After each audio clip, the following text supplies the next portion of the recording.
and thank you for joining A Moment with Linda. Today we're going to discuss the 5 different types of foreclosures. The first foreclosure is pre-foreclosure.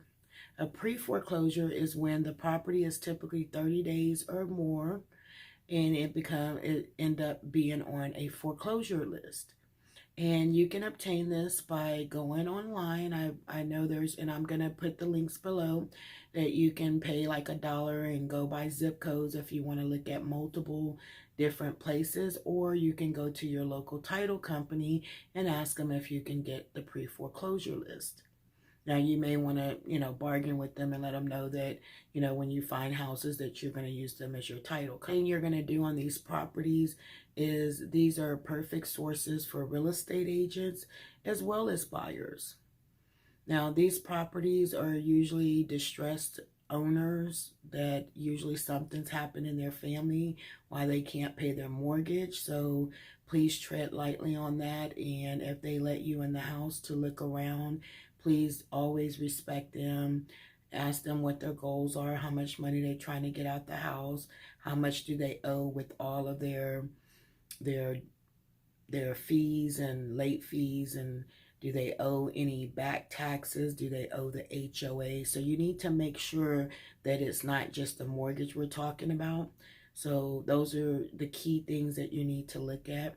And the other thing is, when you are giving them an offer, you definitely want to look at what the amount of the home is versus what the house is worth, or the amount that's owed. So for example, you owe $80,000, the house is worth $150,000, that's $70,000 in equity. So it might be that you have to take $20,000 of that just to bring the house up to a nice standard where either a renter is going to be able to get in there, or be able to sell it to someone else. Now, even with that being said, if the house is worth $150,000 and you can list it for $150,000, get a sell for that amount, or $155,000 and get a sell for $150,000, then you're still ahead.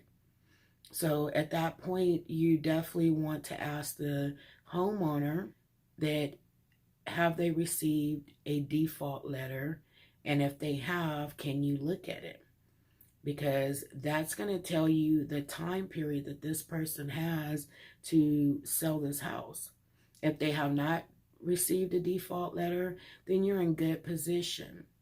That means that person has not received the final letter from the mortgage company that says basically they're about to foreclose, and they give you a date that you have to pay it by, or you're going to start being on a foreclosure list, which can take that following month. They typically sell, I know here in Texas, they are in Houston area or Texas, it's the second Tuesday of every month they sell the properties, and it just depends on how that property is going to be foreclosed on. So that it depends on those things. But again, these are perfect sources for listing agents to get a property and sell it, and as well as buyers, first-time home buyers, or a buyer looking to buy a house. Now, the second one is a short sale. A lot of times these pre-foreclosures can end up turning into short sales if they don't have enough equity. So the reason why you wouldn't want to do a short sale is where you go to a lender because the person does not have enough equity to sell you the house. So say, for example, their house is $150,000, they owe $140,000, they have real estate commissions involved, closing costs involved. You can see that they probably are not going to net any money out of that sale. So they have to go to the lender and say, hey, I have this buyer that wants to purchase this property, but I need for you to reduce the price in order for me to sell. And you submit the contract that you're going to, or the real estate agent submits your offer to the lender, and that lender will determine if they want to accept that offer or not, and they'll counter back. Sometimes they'll counter back. A lot of times they just hold on to it and see if they get another one.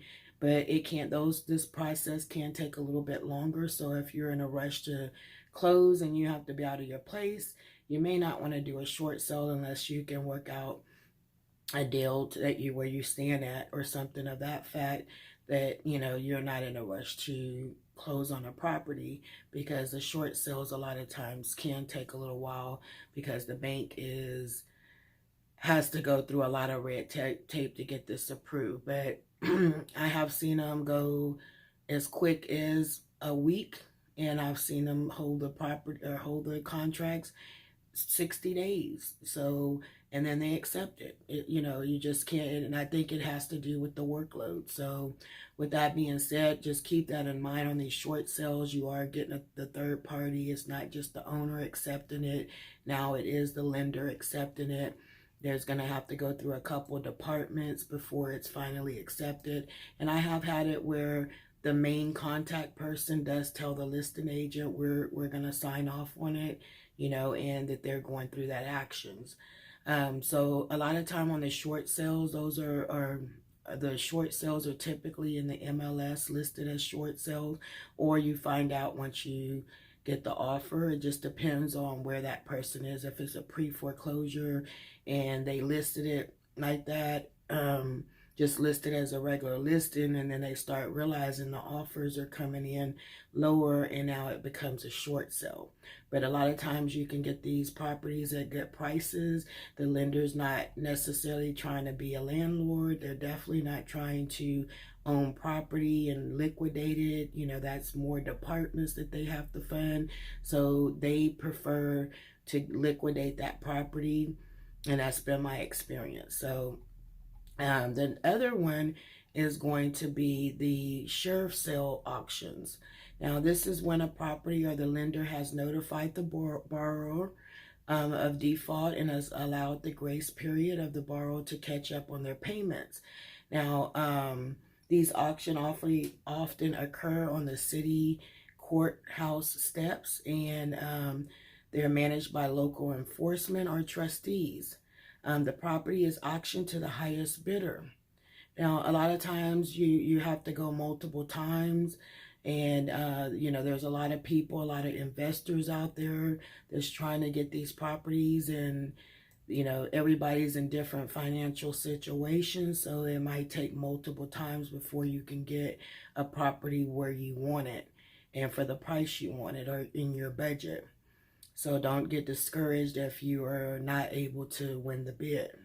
The fourth is bank-owned properties. Now, bank-owned properties are properties that's not sold in auctions, and they revert back to the bank. Now, these properties, typically they're REO, or the acronym that you're here is REO, which stands for Real Estate Owned Properties.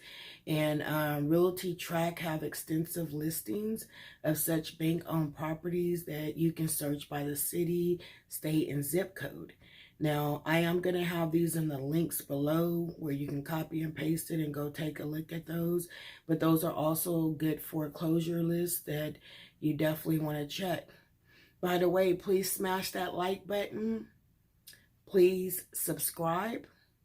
Please like and share with your friends and family. So the fifth property is government properties. These are owned properties. Some are purchase loans and are guaranteed by the federal government, such as Federal Housing Administration, which is a FHA, and the other one is the Department of Veterans Affairs, which is a VA. And these properties go into foreclosures. They are repossessed by the government and sold by brokers working for the federal agency. Now, a lot of times these processes are a little bit different, and a lot of times they favor first-time home buyers, which, on the VA and FHA loans, because they're government programs. And they definitely buyers may also take advantage of additional savings with perks such as reduced down payments for these and lower interest rates, or elimination of appraisal fees and other certain closing costs. So these are excellent ways to pick up properties. Those are 5 ways.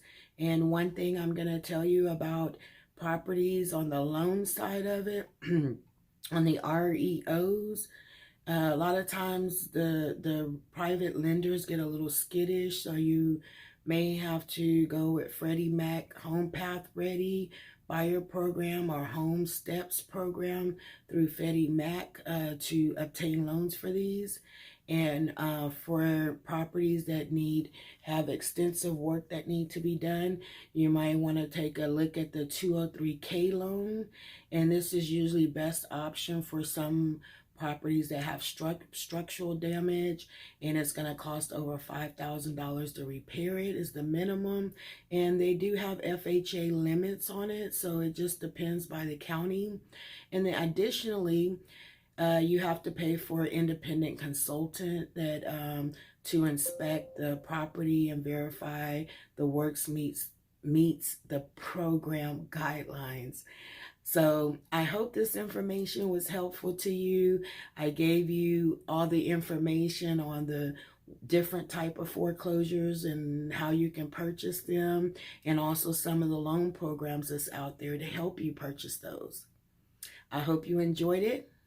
Please like, share, and subscribe, and I'll see you next time. Thank you.